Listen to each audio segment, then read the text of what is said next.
Go ahead. All right, so our next speaker is Noah Garon. Noah is from the University of Minnesota Twin Cities, and he will be presenting his work on textile mechanical interfaces. So Noah, you're muted.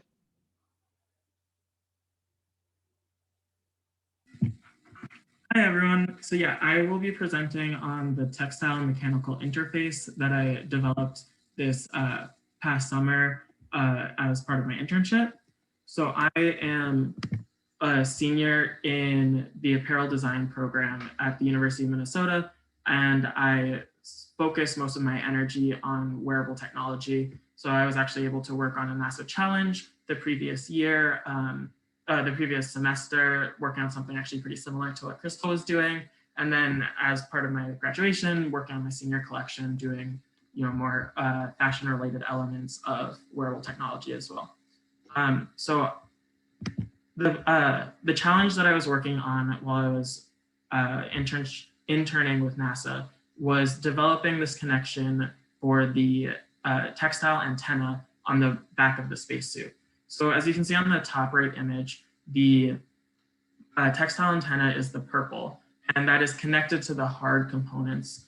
And the call out shows how this connection method currently is in place. And while it does work in the way that it's supposed to, it is really bulky, robust, very inflexible.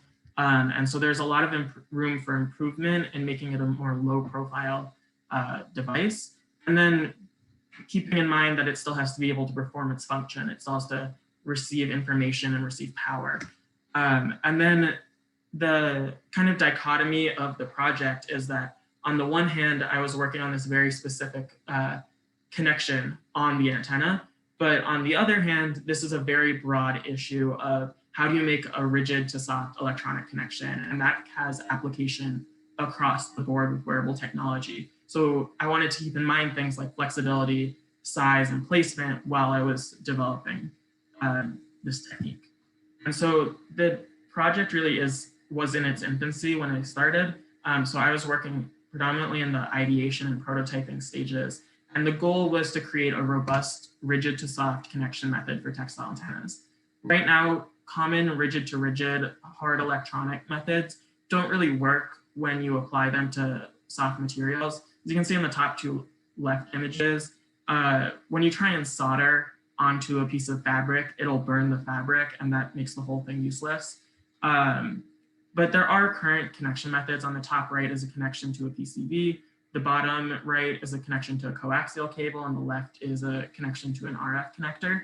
And so my goal is to, objectives were to simplify this connection method, create a manufacturable and repeatable process, and then curate relevant standards. Because it was such a new project, we needed to know what we were looking at. And so I was in charge of curating this and then developing it in a way that can be applied to other connections. So to start off with the strip line, that is made from Nora and Nomex. Nora is the conductive fabric that's on the outer, the silver, as well as in the center line. And then the Nomex is the white foam that insulates the whole thing. And so as you can see in the very top right corner, this is a real bulky connection method. It requires you to like bolt through the fabric. There's no flexibility in that area anymore. And it's difficult to attach in the first place. But what currently is attached to the network analyzer in the bottom left. And so all of my prototypes are connected on one end with this manner and on the other end with my developed manner. That way we could compare them against each other. So then I started doing research into the standards. So looking at NASA's standards for things like connectors and cables, but then pulling a lot of my background in apparel to learn about textile strength, attachment strength, and so adding that onto the radio frequency standards that are already in place. So then I looked at fastening methods. I started in the world of engineering with things like heat shrinks and alligator clips, and then moved to the world of apparel with things like just sewing over the metal or using snaps. But what ended up being a huge inspiration for this project came from the world of jewelry making. So jewelry making actually was kind of perfect for this because the things like the clasps and the screw fasteners are metal, so they continue the conductive trace, and they're meant to be attached to both hard and soft goods. So you can hook one end up to the conductive fabric, and if you want, solder the other end to a PCB. And so they ended up being this really like perfect point to follow. So then I started ideating different ideas. I ended up developing ideas for all three kinds of connection methods. Unfortunately, I can't share with you most of the diagrams that I made, but here's a selection of the ones that I did connecting to a PCB. So then I did preliminary testing. So I did all of this from my apartment in Minnesota. So they shipped me some materials and I had them purchase other materials so I could make these like preliminary tests. So what I was doing here was just, I developed over 30 different concepts, wanted to see what directions to go in and what directions were going to be a fail. And so I did this by adding weights to them and seeing where kind of the weak points were. So on this, the example on the right, I'm looking, I attached the weight and I'm looking, what will break first? Will the wire break? Will the soldering points snap? Will the ribbon end slide off the fabric? And by doing that, I could figure out which directions I wanted to go and which ones weren't worth following up on. And then I started to actually do construction. The biggest thing about this project was communication. Because I was the only intern on the project, I was working alone from my apartment. I needed to make sure that everything that I was doing was able to be understood by the next person on the project. And so I did this by essentially creating a tech pack for the product. And so that includes diagrams of how I developed it, materials, sizing, and the construction methods. And then links to all of these materials that I got to use. So that led me to my final outcomes. I developed 6 different concepts with about 10 different prototypes. So to get into a little more detail, the first one is a connection to a PCB. There are diagrams that show cross-sectional that would aid in seeing what's going on under the surface. Unfortunately, I can't share those at this time.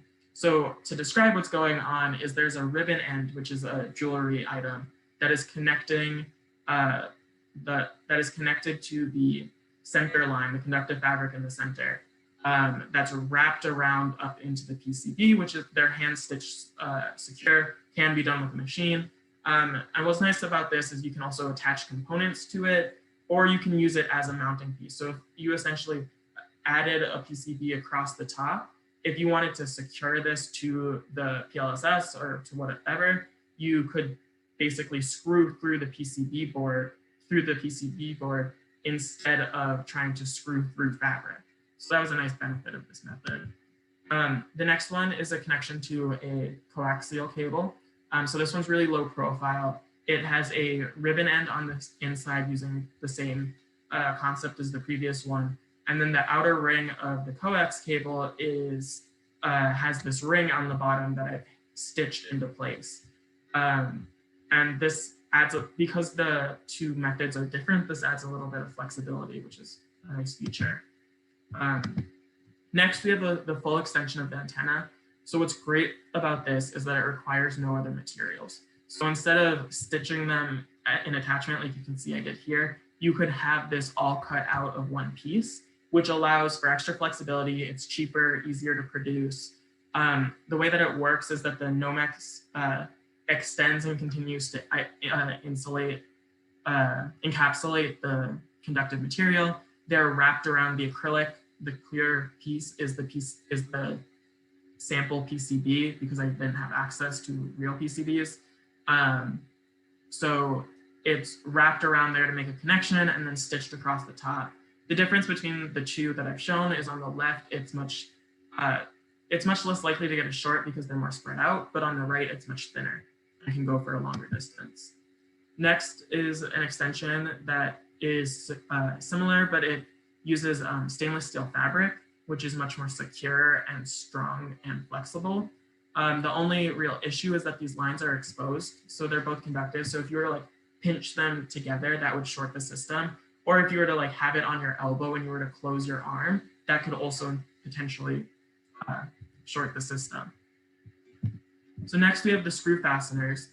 So what's great about these is that they're detachable, which in wearable tech a lot of the time means that you can wash it because you can remove the hard electronics and then clean it and then put them back on.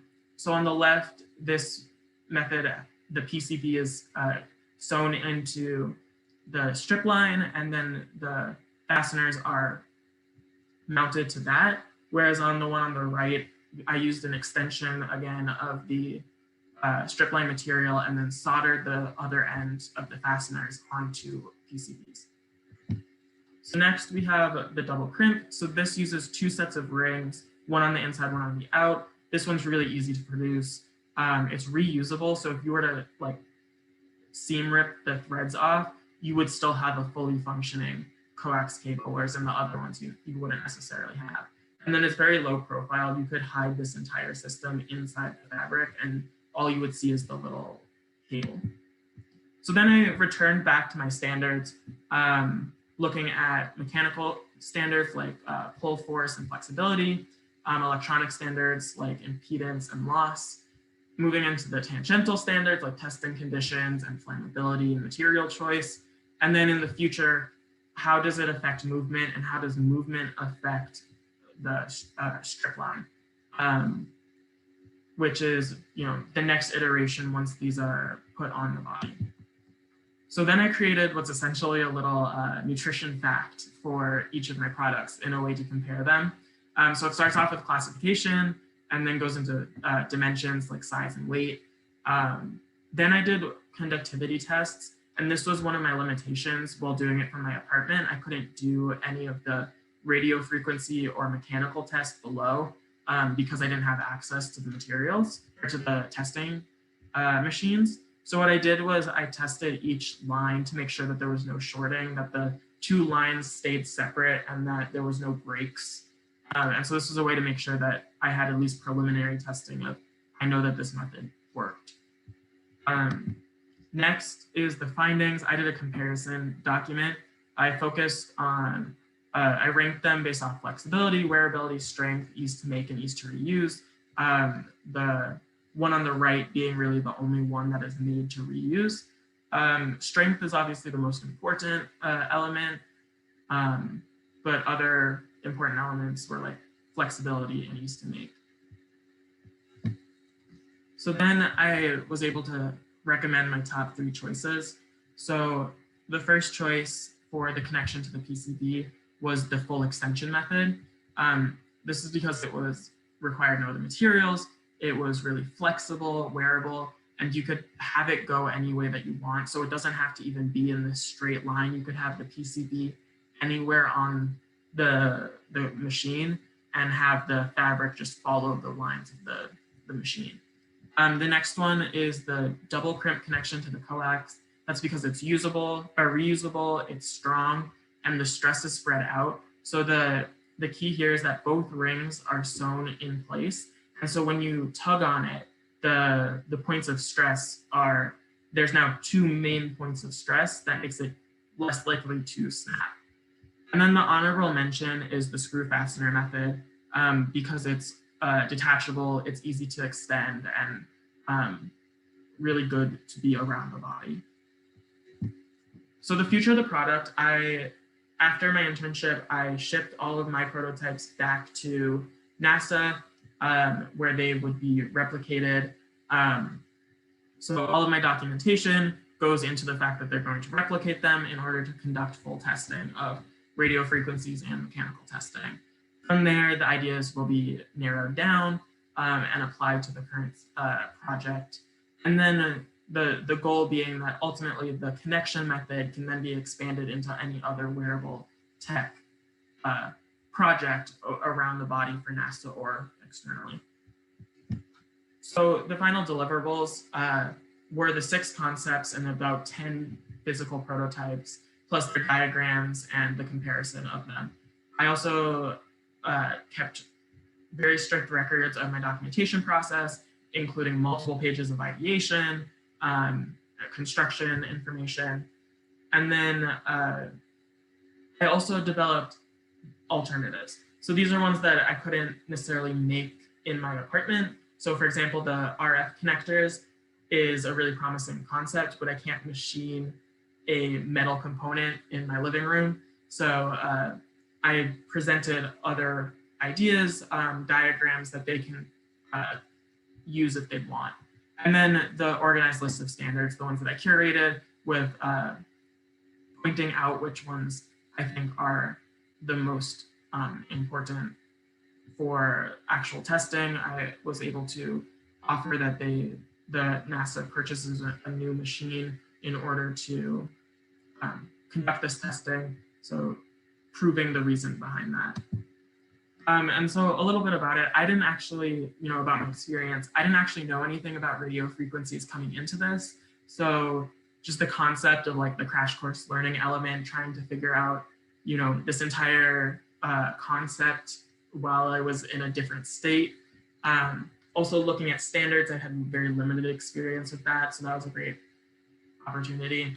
And then working by myself, I was the only intern on the project. I had 2 mentors that I met with once a week. So working really independently. And then working with materials that I had never worked with before, like PCBs. And then finally, the conductive connections themselves are really valuable because they can be applied to anything, not just the textile antenna itself. So I wanted to acknowledge and say thank you to my mentors, Amy Yang and Nick Schleif, everyone who worked in the department that aided me in like the soft goods lab, then the actual intern directors themselves, and lastly, the Minnesota Space Grant for giving me this opportunity and funding my ability to go and have this amazing remote internship. Well, thank you. I'll take any questions.